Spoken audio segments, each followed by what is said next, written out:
everybody. Welcome back to our afternoon tea. I hope you have a spot of tea to join us for our Q&A session.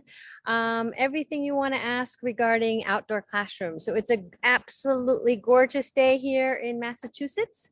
So today we're going to be talking about the one thing that can truly transform any outdoor space into an outdoor classroom. So that's our big topic for today. So I hope you can hear the wind and the wonderfulness of being outside today. So grab your tea. So glad you're here. And again, if you have any additional questions, don't hesitate to ask them. But the first question I want to ask you is, what excites you about your outdoor classroom? What is it that kind of gets you kind of excited? And when you see your kids in this outdoor space, what is it that makes it unique, special to you, special to your community? What is that? So write those in the comments if you can. That would be fabulous. And thinking about that. So we all have very, very different outdoor spaces. Some of us have very small, my goodness, small spaces. Other of us have farms, and some of us have backyards that we're using. So regardless of what it is, there's something about that particular space that makes it incredibly special. So I really want you to brainstorm and think about that, because what we're going to be talking about today is what will transform any space. And again, you might have a windowsill. It might be that small. So what will transform any space into an outdoor classroom? So my second question is, where and how did outdoor classrooms come to be in the first place? So I think one of the first outdoor classrooms that I knew about was the Edible Schoolyard project, which was started by Alice Waters out in California. This is I think this was one of my very first books, really looking at the possibilities of how a school garden, and in this case, an edible school garden, could really transform education. So this was sort of, I think, one of the first concepts of outdoor classrooms. And I looked at the date. This was 2008. This book was written. So just, it wasn't too long ago, but I have to say, I introduced my outdoor classroom story is when my kids were in first grade and preschool. We started an outdoor classroom at their elementary school, and the whole concept was sort of very, very foreign to so many teachers and so many educators. And us being in New England, I'm in Massachusetts, it was really kind of, people were really like, you're crazy. But I persevered, and we created this outdoor space with our community. I wasn't the only one doing it. It was a whole community of us got together, and we created this incredible space. And from that, a lot of my research dovetailed into four different types of gardens. So this is one, which is edible gardens, and which we then went into 4 different types of gardens, which I actually put into a neat little card deck. I'll just quickly show you. I'm not getting, but it just showcases that there are 4 different types of gardens: gardens that feed, gardens that attract wildlife, gardens for art and beauty, and gardens feed, art and beauty, wildlife, and what's the 4th one? Gardens for art and beauty, gardens that feed, gardens that attract wildlife, gardens as outdoor learning stations. So those are all the mud kitchens and water walls and things like that. So this is a great little card deck that has not only design ideas, but also curriculum ideas on every single card. And there are pictures of outdoor classrooms throughout the country, actually. So that's my second question, is where did outdoor classrooms come from in the first place? I believe edible gardens was first new to me. But we want to fast forward into today. And here we are with the COVID pandemic and Delta variant and all of this horrible stuff happening. Many teachers and educators like yourself have been thrown into teaching outdoors and sort of makeshifting, figuring out how to do it. So we did have all last year. Now we're going into a new year, new school year, back to school year, and really thinking about rethinking what did we learn? What did we not learn?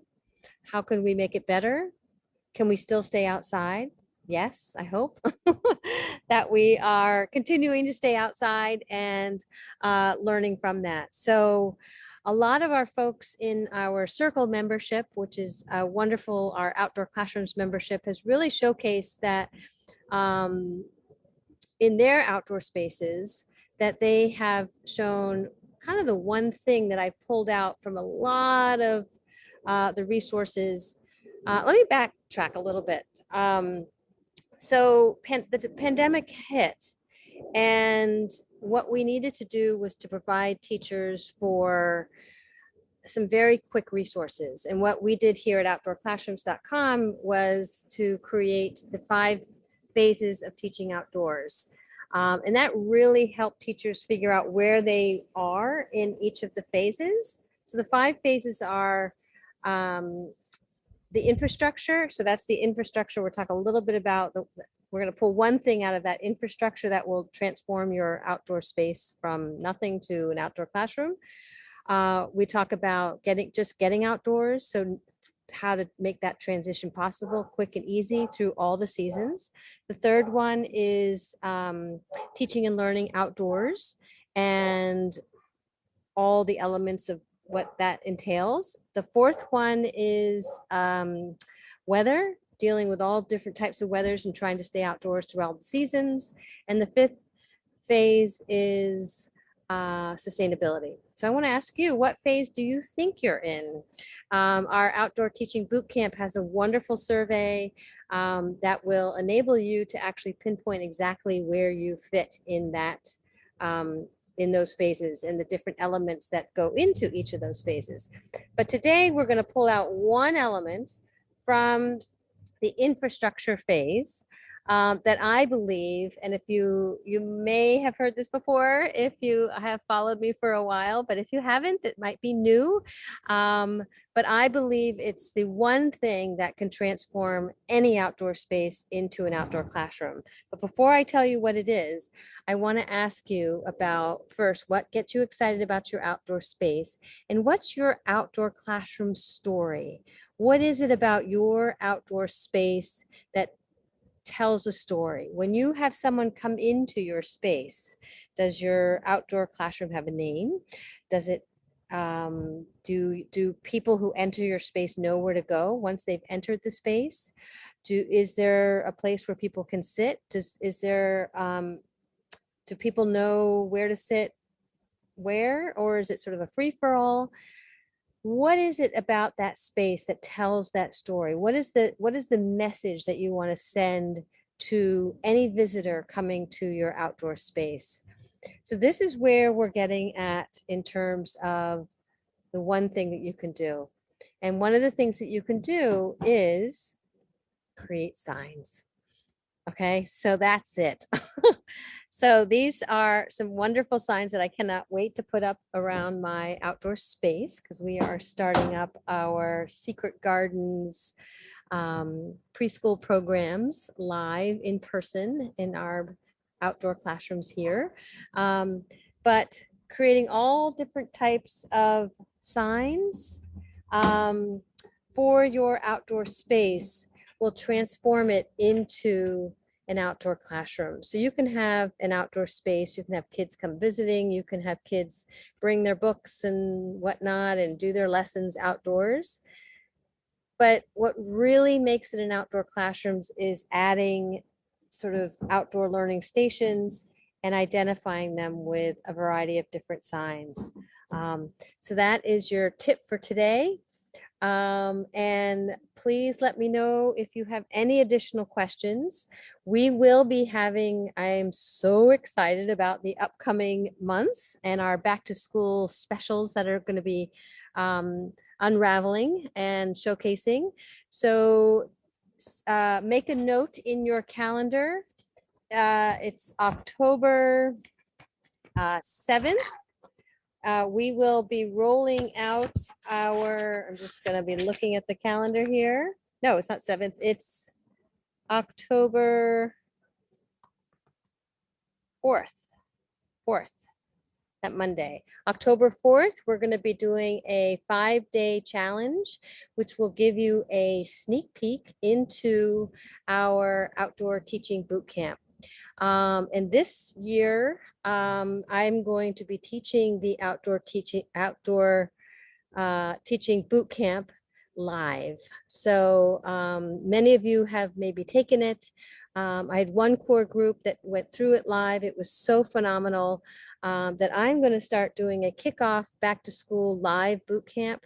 And that will be starting, we're going to be launching on the 11th, and the class will start on the 18th for 5 consecutive Mondays. So stay tuned for that, all the signups. But in the meantime, enjoy our month of Q&A tea time with me and answering any of your questions. So again, today's tip was really thinking about the story of your outdoor classroom. What is the story that you want to tell? What is the experience that you want people to have when they come to your outdoor space? And how can you do that by communicating through literacy, adding literacy to your outdoor space with a variety of signs? Better to get, if you have kids that can write, have them create the signs for you. So that's a great tip for today. So looking forward to sending out the signups and for the waiting list for the 5-day challenge coming up in October. And then we will be opening up the doors to our live outdoor teaching boot camp. So I hope you can join us for that. And there's just so much goodness happening. So I cannot wait to get started. So we'll see you then. Talk to you soon. Bye.